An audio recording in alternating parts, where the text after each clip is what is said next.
ایران کے رات گئے اسرائیل پر 2 بڑے حملے، 100 بیلسٹک میزائل اور ڈرون داغ دیے۔ تل ابیب، حیفا اور ایلات کو نشانے پر رکھا۔ خوفناک حملوں میں 15 اسرائیلی ہلاک، 200 سے زائد زخمی۔ رہوت میں اسرائیلی یونیورسٹی کو ٹارگٹ کیا گیا۔ وائز مین انسٹی ٹیوٹ آف سائنس تباہ، یونیورسٹی کی لیبارٹریز شعلوں کی نظر۔ کثیر المنزلہ عمارتیں ملیہ میٹ، ہر طرف تباہی کے مناظر۔ صہیونی ریاست میں رات بھر سائرن بجتے رہے، لوگوں میں خوف و ہراس، شہری انڈر پاسز میں جا چھپے۔ حیفا میں معاشی مرکز کو نشانہ بنایا گیا۔ ریفائنری میں آتش زدگی، یمن سے بھی میزائل داغے گئے۔ تہران طویل جنگ کی تیاری کر رہا ہے، حملوں میں تیزی لانے کا فیصلہ۔ آپریشن وعدہ صادق سوئم کے ذریعے بے گناہوں کا بدلہ لیا جا رہا ہے، پاسداران انقلاب کا پیغام۔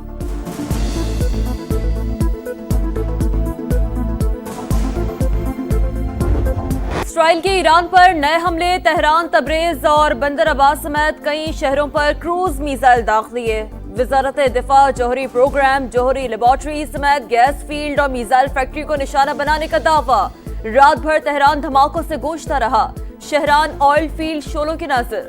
ایران کا دفاعی نظام فعال، 10 اسرائیلی طیارے گرانے کا دعویٰ۔ اسرائیل کا یمن میں اہم حوثی رہنما محمد العامری کو شہید کرنے کا دعویٰ۔ تہران میں بھی اہم شخصیت کی ہلاکت کا دعویٰ۔ سنگین غلطی کرنے والی اسرائیلی حکومت بچ نہیں پائے گی، جو بھی اسرائیل کی مدد کو آئے گا اسے ہدف بنایا جائے گا۔ آیت اللہ خامنائی نے خبردار کر دیا، ہماری مسلح فوج تیار ہے، جارحیت کا مزید طاقت سے جواب دیں گے، ایرانی صدر کا اعلان۔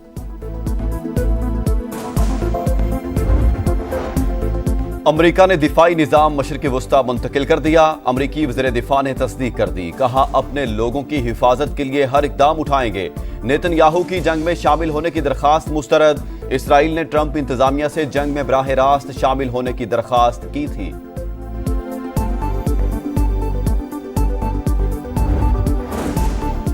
ایران میں اسرائیل اور موساد کے لیے جاسوسی کس نے کی، راز کھلنے لگے، 5 افراد گرفتار۔ ایرانی میڈیا کے مطابق اسرائیلی ڈرون اسمگل کرنے والی گاڑی قبضے میں لے لی گئی۔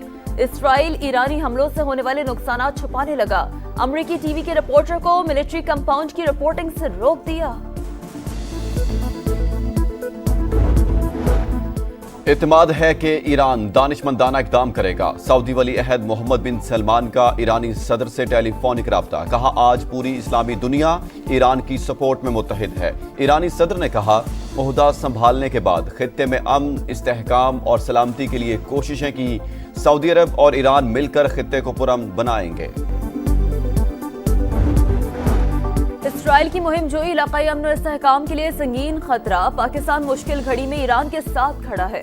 وزیر اعظم شہباز شریف کی ایرانی صدر مسعود پزشکیان سے ٹیلی فونک گفتگو، جارحیت، عالمی قوانین کی کھلی خلاف ورزی قرار، ایرانی عوام کے ساتھ یکجہتی کا اظہار، دونوں رہنماؤں کا قریبی رابطے برقرار رکھنے پر اتفاق۔ شہباز شریف اور ترک صدر رجب طیب اردوان کا بھی رابطہ، بین الاقوامی امن و سلامتی کے لیے پختہ عزم کا اعادہ۔ ایران پر اسرائیلی حملوں کے حوالے سے تبادلہ خیال، جارحانہ اقدامات فوری روکنے کا مطالبہ۔ ترک صدر کا بھی ایرانی ہم منصب کو ٹیلی فون، سعودی ولی عہد محمد بن سلمان سے بھی رابطہ، خطے کی صورتحال پر اظہار تشویش۔ رجب طیب اردوان نے کہا اسرائیل خطے کے استحکام کے لیے سب سے بڑا خطرہ ہے۔ نیتن یاہو مشرق وسطی کو آگ میں دھکیلنے کے در پہ، کشیدگی کم کرنے کے لیے جارحیت سے روکنا ہوگا۔ ایرانی وزیر خارجہ عباس عراقچی اور سربراہ یورپی یونین خارجہ پالیسی کا رابطہ، خطے کی صورتحال پر تبادلہ خیال، کایا کلاس کی امن کے لیے کوششوں کی یقین دہانی۔ ایران اور امریکہ کے درمیان آج شیڈول جوہری مذاکرات کا چھٹا دور منسوخ، عمان کے وزیر خارجہ نے تصدیق کر دی۔ ڈونلڈ ٹرمپ تہران کے ساتھ بات چیت رکھنے کے خواہش مند، روسی ہم منصب سے ٹیلی فونک رابطے میں مشرق وسطی کی صورتحال کا جائزہ۔ اسرائیلی حملہ ایران کی خود مختاری کی سنگین خلاف ورزی ہے، OIC کی جانب سے مذمت۔ بیان میں کہا گیا صہیونی جارحیت نے علاقے کا امن خطرے میں ڈال دیا، سلامتی کونسل حملے فوری رکوائے۔ اسرائیلی حملوں کے پیش نظر پاکستانی شہریوں کو ایران کا سفر نہ کرنے کی ہدایت، حکومت نے نئی ٹریول ایڈوائزری جاری کر دی۔ ایران میں موجود پاکستانی کی باحفاظت واپسی کے لیے اقدامات جاری۔ اگر آج مسلم دنیا جو ہے متحد نہ ہوئی اور اپنے اپنے ایجنڈے پہ اپنے اپنے مفادات کا تحفظ کرتی رہی تو سب کی باری آ جائے گی۔ اسرائیل کے ساتھ جہاں جہاں بھی اسلامی دنیا میں تعلقات ہیں ان کو منقطع ہونا چاہیے۔ اسرائیل، ایران، یمن اور فلسطین کو ہدف بنا چکا، متحد نہ ہوئے تو سب کی باری آئے گی۔ تمام مسلم ممالک سے خونی ریاست سے تعلقات فوری ختم کریں، وزیر دفاع کا مطالبہ۔ خواجہ آصف کا اسرائیلی جارحیت پر OIC کا اجلاس بلانے اور جامع حکمت عملی بنانے پر بھی زور، کہا بھارت کے خلاف آپریشن بنیانم مرصوص سے قومی عزت اور وقار بلند ہوا۔ پاکستان کل بھی مکمل تیار تھا اور آج بھی ہے۔ کالعدم BLA اور TTP والے بھارتی ایجنٹ ان کے ہمدرد غدار ہیں۔ کسی ایک شخص کی پوجا کرنے سے قومیں نہیں بنتی۔ قومی اسمبلی میں خواجہ آصف کی تقریر کے دوران اپوزیشن کا شور شرابہ۔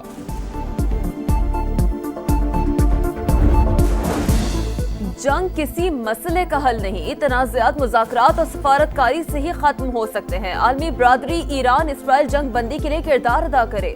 پارلیمانی وفد کے سربراہ بلاول بھٹو کی برسلز میں گفتگو، کہا ایٹمی طاقتیں ہونے کے باوجود پاک بھارت کشیدگی تیزی سے بڑھی۔ پاکستان کو ماحولیاتی چیلنج کا سامنا ہے، ایسے میں بھارت کی پانی بند کرنے کی دھمکی کا مقصد اشتعال دلانا ہے۔ تحریک انصاف نے وفاقی بجٹ مسترد کر دیا۔ بجٹ ڈیڈ آن ارائیول بن چکا، یہ عوام پر ظلم ہے۔ پیٹرول کی قیمتیں بڑھیں گی، روپے کی قدر کم ہوگی۔ اپوزیشن لیڈر عمر ایوب کی پریس کانفرنس۔ بھارتی جارحیت کے خطرے کے پیش نظر دفاعی اخراجات بڑھانے کی حمایت۔ شبلی فراز کی نئے ٹیکس قوانین پر تنقید۔ رہنماؤں کی جانب سے ایران پر اسرائیلی حملوں کی مذمت۔ سندھ کے منصوبوں کو سپورٹ نہ کیا تو وفاقی بجٹ کی حمایت نہیں کریں گے۔ وزیر اعلیٰ سندھ مراد علی شاہ کی پوسٹ بجٹ پریس کانفرنس، بولے وفاق زیادہ ٹیکسز صوبوں سے جمع کرتا ہے، اپنے وعدوں پر عمل کرے، وسائل فراہم کرے۔ مالی سال کے اختتام پر ریکارڈ 1460 اسکیمیں مکمل کرنے جا رہے ہیں۔ کراچی کے لیے سالانہ ترقیاتی پروگرام میں 236 ارب روپے رکھے۔ فائنانس بل میں کوئی نیا ٹیکس نہیں لگایا۔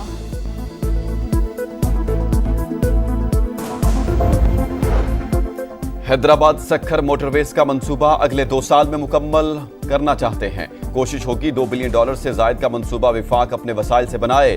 وفاقی وزیر مواصلات عبدالعلیم خان کا مراد علی شاہ کی پریس کانفرنس پر رد عمل، کہا پچھلی حکومتوں کے موٹر ویز نہ بنانے پر کچھ نہیں کہنا چاہتا، میری ذمہ داری گزشتہ 1 سال کی ہے۔ وزیر اعلیٰ سندھ کا شکریہ، ان کے 25 ارب کی ضرورت پڑی تو ضرور زحمت دیں گے۔ لیاری ایکسپریس وے پر کام جاری ہے، جلد مکمل کر لیں گے۔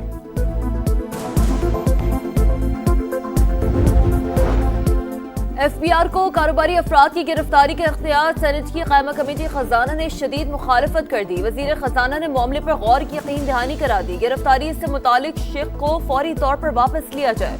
بزنس کمیونٹی ہر قسم کا ٹیکس دے گی لیکن اپنی توہین برداشت نہیں کرے گی۔ پاکستان بزنس فورم کا وزیر اعظم شہباز شریف کو خط۔ ٹیمپرڈ گاڑیاں قانونی طریقے سے خریدنے والوں کے لیے بری خبر، ایسی گاڑی اسمگل شدہ ہی قرار پائے گی، دوبارہ نیلام بھی نہیں ہو سکے گی، 30 دن بعد ناکارہ بنا دیا جائے گا۔ سینٹ قائمہ کمیٹی نے بجٹ میں اہم ترین قانونی تجاویز کی منظوری دے دی۔ 16 جون سے پیٹرولیم مصنوعات مہنگی ہونے کا امکان، ابتدائی ورکنگ پیپر تیار۔ پیٹرول کے فی لیٹر نرخ ₹1.12 بڑھیں گے، ڈیزل کی قیمت ₹5.27 بڑھانے کی تجویز۔ امریکی فوج کی 250ویں سالگرہ، پریڈ کی شاندار تقریب، صدر ٹرمپ، نائب صدر اور وزیر دفاع سمیت اعلیٰ فوجی حکام کی شرکت، آلات حرب نمائش۔ امریکہ کو جو بھی دھمکی دے گا اس کی ناکامی یقینی ہوگی، ٹرمپ کا خطاب، کہا امریکی دشمن جان چکے ہیں کہ امریکی لوگ دفاع کرنا جانتے ہیں۔ اسرائیل کے غزہ پر مظالم جاری، مختلف علاقوں میں بمباری، 2 روز میں 90 شہادتیں، 600 سے زائد فلسطینی زخمی۔ اسرائیلی فورسز نے مغربی کنارے میں مکمل لاک ڈاؤن لگا دیا۔ اسماعیلیہ میں غزہ مارچ کے شرکاء پر پتھراؤ، مسئلہ فلسطین کے 2 ریاستی حل سے متعلق نیو یارک میں شیڈیول کانفرنس ملتوی۔ امریکی ریاست منیسوٹا میں فائرنگ، سابق اسپیکر ملیشیا ہارٹ مین شوہر سمیت قتل، دونوں کو بروکلین پارک میں گھر میں گھس کر نشانہ بنایا گیا۔ حملہ آور کی تلاش جاری۔ فائرنگ کے ایک اور واقعے میں ڈیموکریٹ سینیٹر ہافمین اور اہلیہ شدید زخمی۔ جنوبی افریقہ ICC ٹیسٹ چیمپئن بن گیا. پروٹیئرز کی فائنل میں آسٹریلیا کو 5 وکٹ سے شکست. 282 رنز کے تعاقب میں ایڈن مارکرم کی یادگار سنچری. 136 رنز کی میچ وننگ اننگز کھیلی.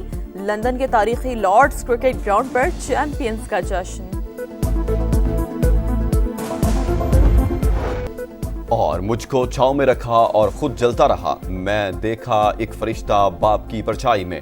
باپ وہ شجر سایہ دار جس کا کوئی نعم البدل نہیں. اولاد کے کل پر اپنا آج قربان کرنے والی عظیم ہستی کو سلام.